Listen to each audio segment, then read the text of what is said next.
Hello. Hi.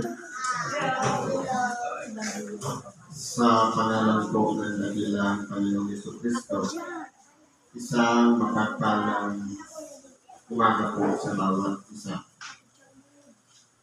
Siguro po, kagaya ng sinabi kanina, hindi lingid sa ating kalaman na meron tayong paparating na tinatawag na kalamidad. Ngayon po, sa pagpapatuloy ng ating gawain, sa mga baguhan man, nais ko po ipaunawa, na ito po ay mayroong programa na ginagawa. Kung tayo man ay naparito, katulong, at dahil sa ating karamdaman, gusto nating malunasan kung mabibigyan ng kagamutan ng ating mga karamdaman, ipagkatiwala natin sa Diyos na dapat una, maging malinis ang ating kalooban sa Kanya. Nang sa ganon, anuman ang ating mga kahilingan, kung tayo po'y nakapaghingi ng tawag sa Diyos, ipagkakaloob po niya ang kasagutan sa ating mga kahilingan. Kaya po, kung meron tayong karamdaman sa ngayon, ipagkatiwala natin yung presensya ng Diyos, maramdaman natin, ganun din yung presensya natin, ituon natin sa Diyos. Dahil sa ganon, magkaroon tayo ng yung ugnayan natin sa Diyos. Kung meron man pagkakasala, makahingi tayo ng tawad, sapagkat sabi nga sa banal na kasulatan, hanapin muna ninyo ang kanyang kaharian at ang kanyang katwiran, at ang lahat ng bagay ay pawang idaragdag sa iyo.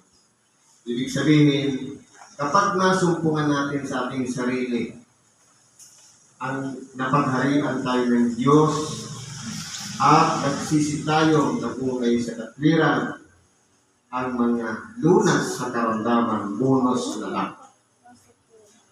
Ngayon po, dako tayo dito sa sitas na pinagkalog sa araw. Sabi po sa Ebanghelyo ng Apostol San Mateo, sa Kapitulo 21, versikulo 18 hanggang sa 22. Pagka umaga nga, siya'y bumabalik sa bayan, nagutom siya. Ngayon, saan ba galing ang ating nabilang Panginoon? Kasi po, kapag binasa mo yung mula sa ulo, ito po yung panahon ng ating dakilang Panginoon ay sumakay ng isang asno at pumasok sa Jerusalem. Isang batang asno, at ang mga tao ay nagsisigawan, Hosana sa anak ni David. Na pinupuri nila ang Diyos dahil dumating ang tagapagligtas, ang ating dakilang Panginoon. At nung siya ay nakapasok na sa templo, anong nasumpungan niya? Walang iba, dapat ang makita niya sana sa isang templo, walang iba, tatawaging bahay panalangin. Tanungin natin ang ating mga sarili. Karapat-dapat na tayo sa harapan ng Diyos. Ang templong ito ay tayo, na dapat dito ginaganap sa ating sariling pagkatao ang manalangin sa Diyos. Pero anong nangyari sa nadatnan ng ating dakilang Panginoon? Ginawa ninyong yungib ng mga tulisan. Dapat makita sa ating pagkatao ang tunay na katuparan ng tinatawag na pagsunod sa kalooban ng Diyos. Una, pagtanggap ng aral o salita ng Diyos. Ikalawa, pagsisi ng ating mga kasalanan. At ikatlo, pakiramdaman natin ang pagpapatawad ng Diyos. Pero kung ginawa natin yung ng tulisan, nandyan pa rin yung mga dati nating ugali o pagkatao na ano po yung ugali ng tulisan? Mandarambong, mandaraya, manluloko, swail. Kung iyan po ay naririyan pa rin sa ating kalooban, kahit tayo man hindi natin magagawang manalangin sa Diyos hanggat meron pa tayo ng mga ugali ng isang tulisan.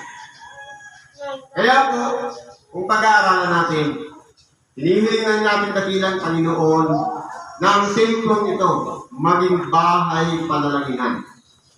Kaya po, para maging karapat-dapat tayo sa ating dakilang Panginoon, ilapit natin ang ating sarili sa Kanya at humingi po tayo ng tawad sa lahat ng ating mga kasalanan. At anumang hilingin natin, dapat hindi na natin binabalikan. Sapagkat ang Diyos, kapag nagpapatawad, Kanya pong nililimot ang lahat ng ating mga naging kasalanan mula nang tayo magkamalay hanggang sa mga panahon na ito. Dito po sa sitas na ito, bumalik kayo ng ating dakilang Panginoon. Naramdaman niya ngayon ang gutom. Ano yung nakita niya? At pagkakita sa isang puno ng igos sa kabilang daan ay kanyang nilapitan. At walang nasumpungang anuman doon, kundi mga daon lamang at sinabi niya rito, mula ngayon, huwag ka nang magbunga kailanman. At pagdakal na tuyo ang puno ng igos. Ito po, puno ng igos, sabi sa ibang termino, sa people, higira. Ang bunga po nito ay pinakain. Pero po, sa bansa ng ating dakilang Panginoon, sa tapat noon, at nung hinanapan niya ng bunga, wala siyang nakita. Kaya, isang salita lang ng ating dakilang Panginoon na sinasabi, mula ngayon, huwag ka nang magbunga kailanman. Alalahanin natin, mga kapatid, sa pamamagitan lamang ng salita, pwede tayong makapahamak sa ating kapwa. Sa pamamagitan lamang ng ating nag-iisang bibig, mangyayari ang dapat na mangyari. Kaya po, kung itong ating timplong ito, ginagamit natin lahat sa kabutihan, dapat ang magiging bunga nito ay pawang kabutihan. Pero ano bang nangyari dito? Naging halimbawa ang ating dakilang Panginoon kung paano naging makapangyarihan ang bibig. Dahil sa isang salita lamang niya, nung makita niya ang puno ng igos na walang bunga, sinabi niya, mula ngayon, huwag ka nang magbunga kailanman.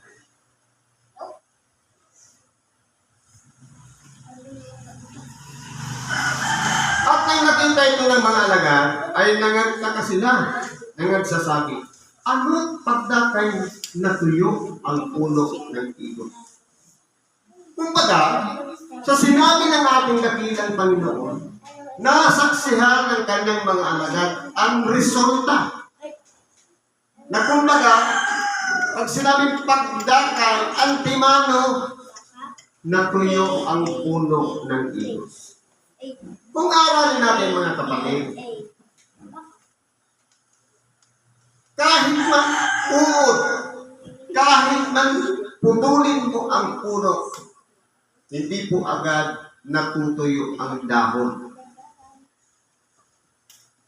Kahit i-actor natin. Pero dahil sa kapangyarihan ng Diyos, magagawa niya ang isang bagay, lalong-lalo na ang ating dakilang Panginoon. Ipinamamalas niya sa bawat isa sa atin kung gaano makapangyarihan ang ating bibig. Sa makatuwid, kung ang lumalabas sa ating mga bibig ay pawang kabutihan, nakakalugod sa paningin ng Diyos at napapakinabangan ng ating kapwa. Halimbawa, mayroong karamdaman ang ating kapatid, sasabihin natin, magaling ka na. Hindi ba ka nakapagdaragdag yan ng kagalakan na para bang nararamdaman ng isang may karamdaman na mayroon pang chance na makarecover ang kanyang sarili sa karamdaman. Sa makatuwid, kung tayo po ay pinanggagalingan ng isang bagay na mabuti,